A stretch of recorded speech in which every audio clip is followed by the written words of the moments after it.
Assalamualaikum warahmatullahi wabarakatuh. Perkenalkan, saya Dr. Putra Gelar Panlindungan.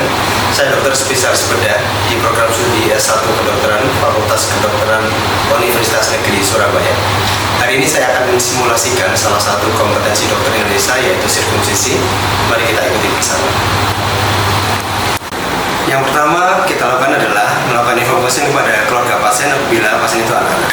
Ya Pak Bu, hari ini kita akan melakukan sunat atau pemotongan ujung kulit di kemaluan anak Bapak Ibu. Apakah bersedia? Bertujuan untuk membersihkan daerah kemaluan supaya terhindar dari infeksi. Baik, kita siapkan ya. Selalu diingat, sebelum melakukan tindakan medis, kita wajib melakukan cuci tangan dengan 6 langkah WHO. Fase selanjutnya adalah tahap persiapan alat.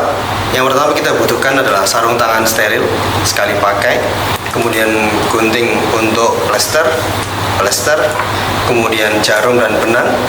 Kemudian untuk pembiusan kita butuh spade steril dan juga lidocain, kasa steril, cairan antiseptik yaitu povidone iodine. Untuk alat kita akan siapkan 3 buah klem, 2 pinset, 1 anatomis dan 1 chirurgis, 1 needle holder, 1 pemotong benang atau gunting benang, kemudian 1 pemotong jaringan, kemudian kasa steril dan duk steril untuk menutup area yang akan kita lakukan tindakan. Langkah selanjutnya adalah memakai sarung tangan steril. Cara memakai sarung tangan steril adalah dengan membuka dengan cara melipat dari tempatnya pembungkus bagian luar.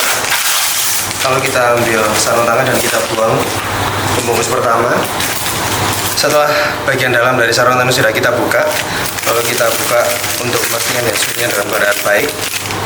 Lalu pemasangan pada tangan kanan terlebih dahulu, kita pegang pada bagian dalam yang akan menjadi daerah tidak steril karena bersentuhan dengan tangan kita. Kita tidak boleh menyentuh bagian ujung dari sarung tangan.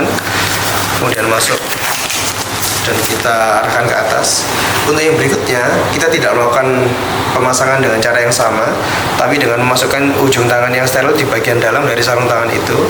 Kemudian kita masukkan jari-jari kita ke dalam tangan kita sehingga ujung-ujung dari sarung tangan ini selalu dalam keadaan steril. Berikutnya saya akan minta asisten untuk membuka squid.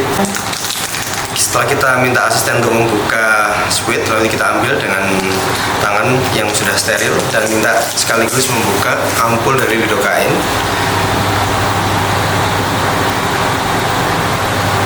Setelah lidocain kita masukkan seluruhnya ke dalam squid, kita pastikan tidak ada udara di dalam squid ini dengan tujuan untuk mencegah terjadinya emboli jika udara ini masuk ke dalam darah.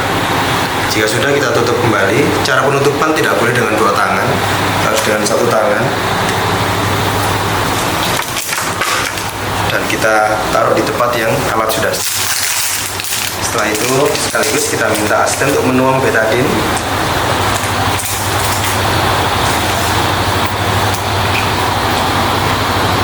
Setelah kita menggunakan tarung sangat steril, diharapkan jangan pernah tangan turun melewati dari pusar karena khawatir kita akan bersentuhan dengan bahan-bahan yang tidak steril sehingga kita terkontaminasi. Setelah kita siap, alat siap, kita letakkan alat-alat di sebelah kanan kita dan kita berdiri di sebelah kanan dari pasien. Selalu ingat kita berada di sebelah kanan dari pasien. Kemudian tahap pertama kita akan melakukan inspeksi terlebih dahulu terhadap kemaluan dari pasien yang akan kita lakukan sirkumsisi pada hari ini. Apakah lubang kencingnya normal, adakah benjolan, adakah luka pada daerah kemaluan pasien tersebut. Pada pasien ini kita evaluasi kulit di sekitar kepala normal, tidak didapatkan benjolan, tidak didapatkan luka, tidak ada riwayat kencing bercabang, tidak ada riwayat kencing dengan menggelembung terlebih dahulu di bagian kepala dari kemaluan pasien, dan tidak ada lubang di sepanjang kemaluan pasien mulai dari ujung sampai ke pangkal dari penis. Sehingga secara umum pasien ini aman untuk dilakukan sirkumsisi. Kita harus ingat ada beberapa kontraindikasi yang sebagaimana tadi saya sebutkan untuk tidak boleh dilakukan sirkumsisi dengan cara yang manual. Kita ingat ada indikasi dan kontraindikasi untuk dilakukan sirkumsisi. Apabila yang kita sebutkan tadi kita tahu ada kontraindikasi pada pasien tersebut, maka kita jangan sekali-kali melakukan sirkumsisi pada pasien. Langkah yang pertama kita akan melakukan desinfeksi dengan teknik sirkuler. Kita masukkan kasa steril ke dalam povidone iodine dan akan kita oleskan secara sirkuler mulai dari ujung kemaluan sampai ke daerah sekitar kemaluan. kita lakukan desinfeksi dengan sirkuler, mulai dari daerah yang akan kita lakukan tindakan menjauh secara sirkuler sampai seluruh area ini secara merata terolesi oleh disinfektan, yaitu povidone iodine. Selanjutnya kita akan memasang duk steril menutupi daerah yang akan kita operasi sehingga daerah lubang ini sudah terdesinfeksi oleh povidone iodine tadi. Langkah berikutnya adalah melakukan anestesi lokal dengan metode infiltrasi. Ada beberapa metode yang bisa kita gunakan, dua-duanya boleh dipilih. Ada yang menggunakan blok pada pudenda interna, atau bisa kita lakukan infiltrasi subkutis di daerah yang akan kita lakukan sirkumsisi. Pada kali ini kita akan melakukan dengan infiltrasi dengan 2 suntikan saja pada jam 6 dan di jam 12, yaitu kita suntikan lalu kita arahkan ke arah kanan. Infiltrasi adalah kita dorong sambil kita tarik, kita dorong cairannya masuk sambil jarumnya kita tarik. Setelah hampir keluar jarumnya, jangan sampai keluar, kita arahkan ke arah lateral sambil kita dorong, sambil kita tarik jarumnya. Demikian juga kita lakukan di arah jam 12. Setelah itu kita tunggu dulu. Reaksi dari lidocaine ini bervariasi tiap orang, bisa antara 30 detik sampai 1 menit sambil kita lakukan masase perlahan di daerah subkutis sehingga infiltrasi lidocaine bisa lebih masif.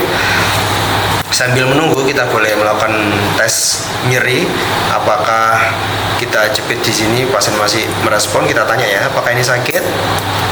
Apakah sakit? Apakah sakit? Apakah sakit?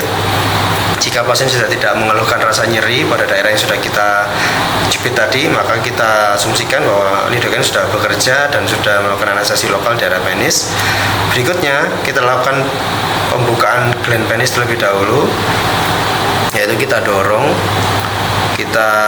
Terkadang kita temui peributim itu sempit pada kasus-kasus fimosis atau parafimosis. Ya, kita lakukan dibuka pelan-pelan sehingga gland penis bisa terbuka secara maksimal. Pada karet ini mungkin lebih keras ya, kalau pada pasien asli lebih lunak, sampai gland penis bisa benar-benar tampak sehingga kita bisa memastikan. Kita buka ini sampai pada sulcus coronarius, di mana di sini banyak sekali kotoran yaitu smegma. Jika ada smegma, maka kita lakukan pembersihan smegma terlebih dahulu. Setelah smegma sudah kita bersihkan, kita tetesi lagi dengan povidone iodine karena kita tahu smegma betadine yang pertama tadi yang tidak masuk ke dalam. Setelah itu kita lakukan penjepitan. Kita akan melakukan sirkumsisi dengan teknik dorsum sisi. Kita pasang klem di jam 6, di jam 1, dan di jam 11. Jika kita ingin hasil yang rapi, boleh kita tandai dulu dengan spidol sebelum dilakukan desinfeksi tadi. Batas belakang adalah pada sulcus coronarius mengikuti ke arah depan. Pada pasien ini kemudian kita lakukan insisi menggunakan kuning jaringan.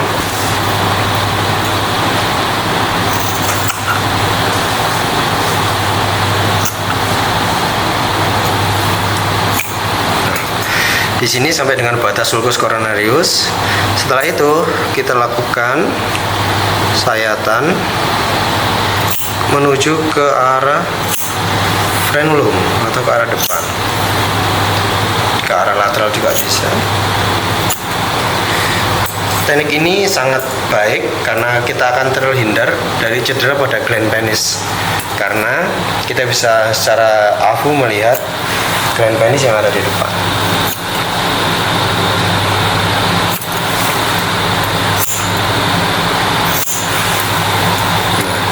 Setelah itu kita pindahkan. Apabila didapatkan perdarahan, beberapa metode yang bisa kita lakukan. Satu adalah melakukan penekanan pada daerah yang mengalami perdarahan, atau jika kita dapat mengidentifikasi sumber perdarahan, bisa kita lakukan dengan klem pada daerah yang berdarah sambil kita tunggu. terbentuk bekuan darah sehingga perdarahan bisa berhenti. Setelah kita melakukan pemotongan perikutium, selanjutnya kita hentikan perdarahan dengan menggunakan metode pertama dengan penekanan, kedua dengan penjepitan menggunakan chrome clamp, atau yang ketiga jika perdarahannya masih keluar dari vena-vena itu, kita bisa lakukan penjahitan pada daerah yang berdarah tadi. Apabila sudah tidak ada perdarahan yang berarti, yang aktif, yang banyak, maka kita lakukan penjahitan. Untuk pertama-tama kita akan melakukan penjahitan pada arah jam 12, di mana kulit dan juga mukosa bagian dalam akan kita satukan dalam satu jahitan.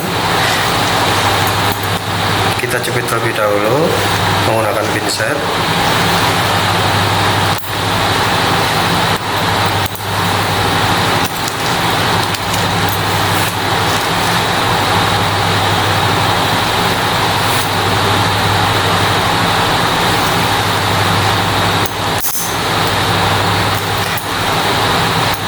Setelah kita jahit dengan surgical knot, lalu kita klem menggunakan chrome clamp dua benang ini,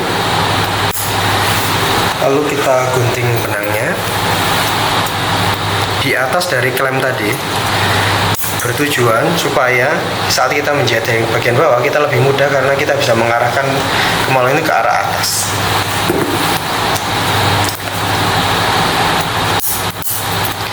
Pada arah jam 6 rutin kita kerjakan penjahitan frenulum dengan menggunakan figure of 8 boleh, dengan menggunakan matras boleh. Minta asisten untuk megangi klemnya. Ya, kita tusuk lagi dari arah sampingnya menuju ke dalam.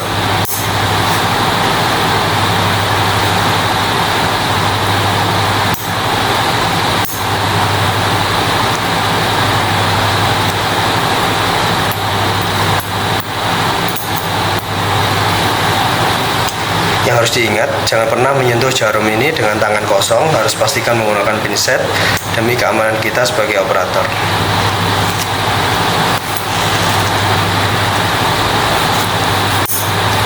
Nah, jika kita melakukan figure of 8, maka kita lihat akan ada persilangan seperti ini, lalu kita simpul.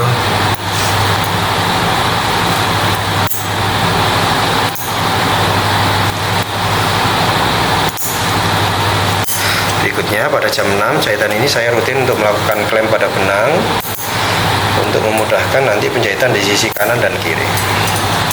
Lalu saya gunting benang di atas benang yang sudah saya klem tadi.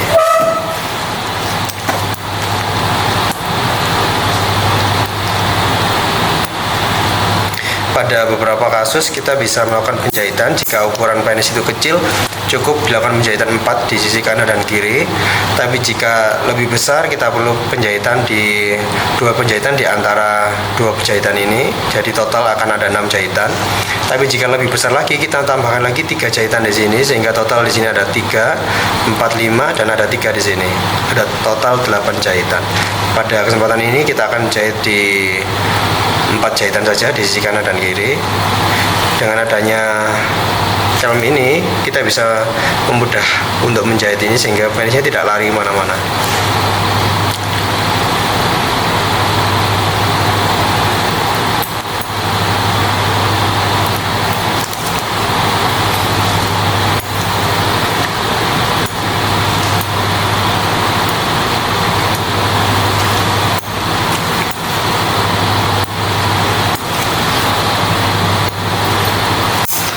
Lalu kita gunting.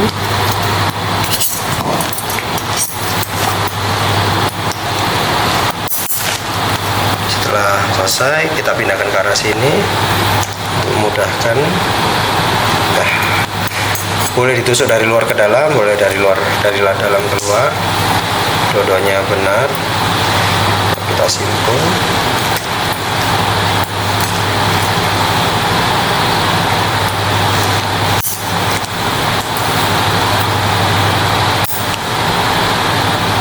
Jika kita lihat evaluasi tidak ada lagi perdarahan, kemudian jahitan sudah kuat mengikat kulit dan juga bagian mukosa dari gland penis, maka kita selesaikan dengan memotong daerah yang tadi kita lakukan klem.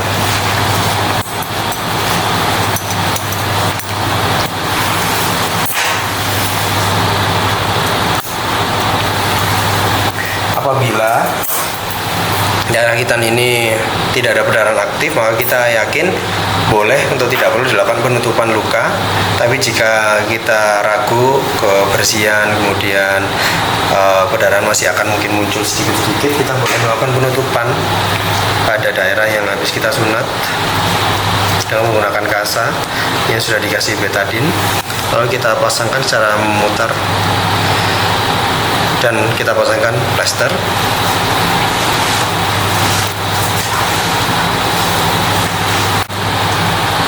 Kita bisa pasang plester di sini dan bisa kita lepas di hari kedua atau ketiga setelah tindakan.